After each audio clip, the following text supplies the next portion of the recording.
കോഴിക്കോട്ടെ സ്വകാര്യ ബസ് ഉടമകൾ നിരാഹാര സമരത്തിലേക്ക്. ജൂലൈ 2-ന് പ്രതിഷേധ സൂചകമായി കലക്ടറേറ്റിന് മുന്നിൽ നിരാഹാര സമരം നടത്തുമെന്ന് ബസ് ഓപ്പറേറ്റേഴ്സ് അസോസിയേഷൻ അറിയിച്ചു. ബസ് മേഖല വൻ പ്രതിസന്ധിയിലാണ് പോകുന്നതെന്ന് അസോസിയേഷൻ ഭാരവാഹികൾ അറിയിച്ചു.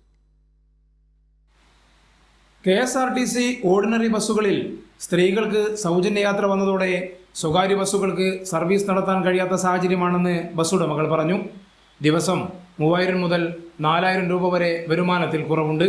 ഇതിനൊപ്പം ഇന്ധന വില വർധനവ് വൻ പ്രതിസന്ധിയാണ് സൃഷ്ടിക്കുന്നത്.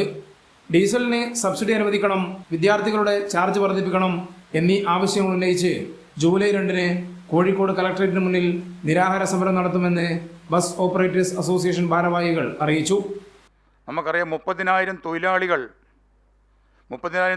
ബന്ധപ്പെട്ട കുടുംബങ്ങൾ, ഈ 10,000 ബസ് നടത്തുന്ന ഉടമസ്ഥന്മാർ, അവരെ കുടുംബങ്ങൾ, അതുമായിട്ട് ബന്ധപ്പെടുന്ന മറ്റു പലരും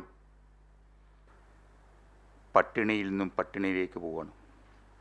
കോഴിക്കോട് പുതിയ ബസ് സ്റ്റാൻഡിൽ നിന്ന് സ്വകാര്യ ബസ് സർവീസ് നടത്തുന്ന വയനാട് ജില്ലയിലേക്കുള്ള സർവീസ് മുതൽ കോഴിക്കോട് കുറ്റ്യാടി, കുന്നമംഗലം, താമരശ്ശേരി, മുക്കം, മാവൂർ, വടകര, കൊയിലാണ്ടി റൂട്ടുകളിലാണ് വലിയ നഷ്ടം. 1200ഓളം സ്വകാര്യ ബസ്സുകൾ സർവീസ് നടത്തുന്ന ജില്ലയിൽ വൈകാതെ ഓട്ടം നിന്നുപോകുന്ന നിലയിലേക്കാണ് കാര്യങ്ങൾ പോകുന്നതെന്നും ബസ് ഉടമകൾ പറയുന്നു. കൈരളി ന്യൂസ്, കോഴിക്കോട്.